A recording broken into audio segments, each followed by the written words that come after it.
साथियों नमस्कार, प्रज्ञा समाचार में आपका बहुत स्वागत है। और आज हम देखेंगे देश दुनिया में अखिल विश्व गायत्री परिवार के गायत्री यज्ञों की श्रृंखला के माध्यम से दुनिया बदलती, मानवता बदलती और लोगों के संकल्प बदलते। आज दुनिया बदल रही है गायत्री यज्ञों के माध्यम से। जी हाँ, पंडित श्री राम शर्मा आचार्य जी ने गायत्री यज्ञों की श्रृंखला प्रारंभ की और आज पूरा विश्व गायत्री यज्ञ के चक्र में चला आ रहा है और अपने आप को संकल्पित करता, बदलता हुआ चला जा रहा है। गायत्री यज्ञ के माध्यम से आम जनमानस अपने चिंतन को बदलता है, दुष्प्रवृत्तियों को मिटाता है और सत्प्रवृत्तियों से जुड़ता है। अपने अच्छे संकल्पों के आधार पर अपने जीवन का आधार तय करता है। ऐसा गायत्री यज्ञ देश भर में बड़ी श्रद्धा से देश के लोग संपन्न करते हुए। आइए जुड़ते हैं देश भर में इसी श्रद्धा, विश्वास और आस्था का सैलाब गायत्री यज्ञ के माध्यम से देखने को मिल रहा है। बहनें किस प्रकार से मंगल गीत गाती हुई सड़कों पर निकलती है और निर्माण करती हुई। तो देखते हैं गायत्री यज्ञ की श्रृंखला।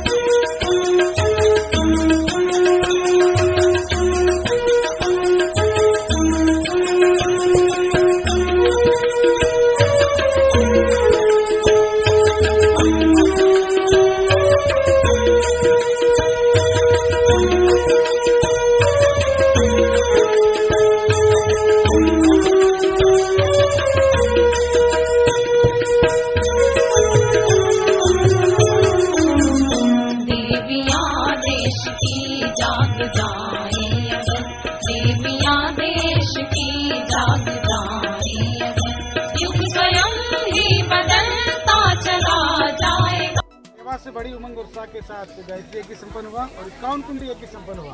आप सब लोगों ने मिलकर इस कार्यक्रम को सफल बनाया। आप सभी को बहुत शुभकामनाएं। और यज्ञ के माध्यम से आप क्या कहना चाहिए? आयोजन समिति की ओर से मैं क्या लाभ मिलता है? सभी टेंट वाले भाई साहब, यज्ञ करने से हमारी आध्यात्मिक और मनोबुद्धि का विकास होता है और यज्ञ हमें नियमित रूप से सुबह जल्दी उठकर रोजाना करना ही चाहिए। यज्ञ का क्या फायदा आप बताएं? यज्ञ से वातावरण शुद्ध होता है। अगर वैज्ञानिक भौतिक अवलोकन देखें तो वातावरण शुद्ध होता है, एक अंतरात्मा अपनी जो है शांति मिलती है, घर में फल वृद्धि प्रकाशमान होता है और बहुत से जो फायदे हैं हम मौखिक रूप से कुछ नहीं कह सकते क्योंकि परमात्मा की देन है यज्ञ। आप बताएं यज्ञ के बारे में। यज्ञ से सर मतलब वातावरण शुद्धिकरण होता है, अपना मन भटकता नहीं है, घर में सुख शांति प्राप्त होती है।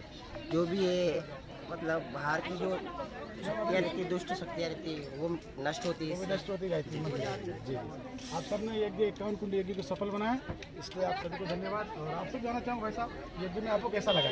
बहुत बढ़िया लगा, बैठा भी सही, पूजा करने में बहुत आनंद आया। आहुतियाँ प्रदान की आपने? बहुत पूर्ण आहुति। गायत्री मंत्र बोल के बताएं। ओम भूर्भुवस्सु सत्यवितुर्वरेण्यं भर्गो देवो धीमहि धियो न प्रचोदयात्। आप गायत्री मंत्र बोल के बताएं। ओम भूर्भुवस्सुः सत्यवितुर्वरेण्यं भर्गो देवस्य धीमहि धियो न प्रचोदयात्। आप बताएं। ओम भू प्रज्ञा समाचार में आपका स्वागत है। और आज हम देखेंगे 21वीं सदी उज्ज्वल भविष्य और युग तीर्थ शांतिकुंज हरिद्वार के तत्वावधान में देश भर में बड़ी श्रद्धा उमंग के साथ गायत्री यज्ञ की श्रृंखला चल रही है, जिसमें 51 कुंडी यज्ञ, 24 कुंडी यज्ञ और 108 कुंडी यज्ञ संपन्न हो रहे हैं। आज देवास में भी यज्ञ संपन्न हुआ। आदरणीय भाई साहब से हम जानेंगे कि यज्ञ के माध्यम से समाज पर क्या प्रभाव पड़ेगा। बड़ा सौभाग्य है देवास नगरी का और हम धन्यवाद देंगे देवास के सभी कार्यकर्ता भाई बहनों और श्रद्धालुओं का, जिन्होंने 51 कुंडीय गायत्री महायज्ञ को यहाँ सफलतापूर्वक संपन्न किया। भाइयों बहनों, यह यज्ञ इसलिए हो रहा है कि आज समाज में जो नकारात्मक शक्तियाँ हैं, नकारात्मक सोच है, उसका अंत हो पाए।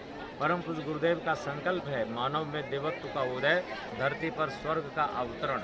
इसी निमित्त उन्होंने यज्ञ और गायत्री को आधार बना करके जन जन तक पहुँचाया। जहाँ गायत्री को सद्ज्ञान का मंत्र कहा गया, सद्बुद्धि का मंत्र कहा गया है, जिस गायत्री महामंत्र के जपने से विचारों का शोधन होता है, वहीं यज्ञ भगवान की कृपा से यज्ञ के माध्यम से वातावरण का शोधन होता है, वायुमंडल का शोधन होता है, जल का शोधन होता है। वायुमंडल वातावरण में जो नकारात्मक विचारधाराएं हैं उसका अंत होता है। सकारात्मक विचार, श्रेष्ठ संस्कार हर व्यक्ति के अंदर जागृत हो, इसीलिए यज्ञ में हर व्यक्ति को भाग लेने के लिए कहा जाता है। भगवान श्री राम का जन्म स्वयं यज्ञ से हुआ है। स्वयं यज्ञ की ऊर्जा के रूप में थे और यज्ञ की शक्ति से उन्होंने असुरों का संहार किया। जब उन्होंने घोषणा की हमने राम राज्य की स्थापना कर दी, उनके गुरु वशिष्ठ जी ने कहा कि हे राम, अभी तो केवल शरीरधारी रावण मारा गया, अभी तो रावण जैसे आसुरी विचार वातावरण में फैले हुए हैं, उसका जब तक अंत नहीं होगा तब तक राम राज्य की स्थापना पूर्ण मानी नहीं जाएगी। इसके लिए क्या करना है राम, आपको बड़े बड़े यज्ञ कराना है। और भगवान श्री राम से अश्वमेध यज्ञ करवाए गए, 10 अश्वमेध यज्ञ करवाए गए, जिसके माध्यम से वातावरण का शोधन आया, वातावरण में पवित्रता आई, लोगों के विचार सुधरे, विचार बदले और राम राज्य की स्थापना हुई और हजारों वर्षों तक राम राज्य बना रहा। परम पूज्य गुरुदेव का इस कलयुग में भी यही संकल्प है कि इस धरती पर राम राज्य की स्थापना हो। इसी के लिए पूज्य गुरुदेव ने इस यज्ञ अभियान को चलाया है, इस गायत्री परिवार को चलाया। इसका एक नाम विचार क्रांति भी है। विचारों में परिवर्तन, युग निर्माण, युग परिवर्तनकारी योजना को लेकर के हम सब चले हुए हैं। शांति को हरिद्वार इसके लिए कटिबद्ध संकल्पित है, जिस कार्यक्रम के अंतर्गत आपके यहाँ देवास में 51 कुंज गायत्री महायज्ञ हुआ और इस समय पूरे भारतवर्ष में अक्टूबर से लेकर के जून तक कार्यक्रम इसी प्रकार के बने हुए हैं और 25 टोलियों के द्वारा इस तरह के कार्यक्रम पूरे भारतवर्ष में इस समय संपन्न हो रहे हैं एक साथ। युग तीर्थ शांति को हरिद्वार और परम श्रद्धेय डॉक्टर साहब का क्या संदेश आप देना चाहिए? परम श्रद्धेय डॉक्टर साहब हम लोगों को आते समय उन्होंने हम लोगों को बुला करके मीटिंग ली और बहुत उन्होंने महत्वपूर्ण संदेश दिया। परम श्रद्धेय डॉक्टर साहब प्रणव पंड्या जी ने कहा कि हिमालय से गुरुदेव का मार्गदर्शन आया है, निर्देशन आया है कि 2026 तक का जो समय है ये भारी परिवर्तन का समय है और इस समय युग परिवर्तन होने जा रहा है। और उन्होंने कहा कि जब भी युग परिवर्तन होता है 2 घटनाएं साथ साथ होती हैं, घटती हैं। एक तरफ विनाश, दूसरी तरफ निर्माण। रावण का विनाश होता है तभी राम राज्य की स्थापना होती है, कौरवों का अंत होता है तभी धर्म की स्थापना होती है पांडवों के माध्यम से। तो श्रद्धेय डॉक्टर साहब ने ये कहा कि इस समय उथल पुथल का समय है, इस समय हर व्यक्ति को गायत्री मंत्र की उपासना से जुड़ने की आवश्यकता है। हर कार्यकर्ताओं को अपनी साधना बढ़ाने की ज़रूरत है, क्योंकि नकारात्मक शक्तियां भी रुकने वाली नहीं है, वो भी अपना प्रभाव डालेगी। उससे बचने के लिए हमें अपनी साधना को, गायत्री मंत्र की उपासना को बढ़ाने की ज़रूरत है और पूरी निष्ठापूर्वक पूज्य गुरुदेव के चरणों में लगकर, माँ गायत्री के चरणों में लगकर इस अभियान को सक्रिय रूप देने की ज़रूरत है। बहुत धन्यवाद। निश्चित ही परिवर्तन होगा। परम पूज्य गुरुदेव के दिशा अनुसार यज्ञ की श्रृंखला चल रही है। आपका बहुत बहुत धन्यवाद देवास से पधारे, तो शानदार आयोजन की आपको बधाई। आपको भी बहुत बहुत धन्यवाद।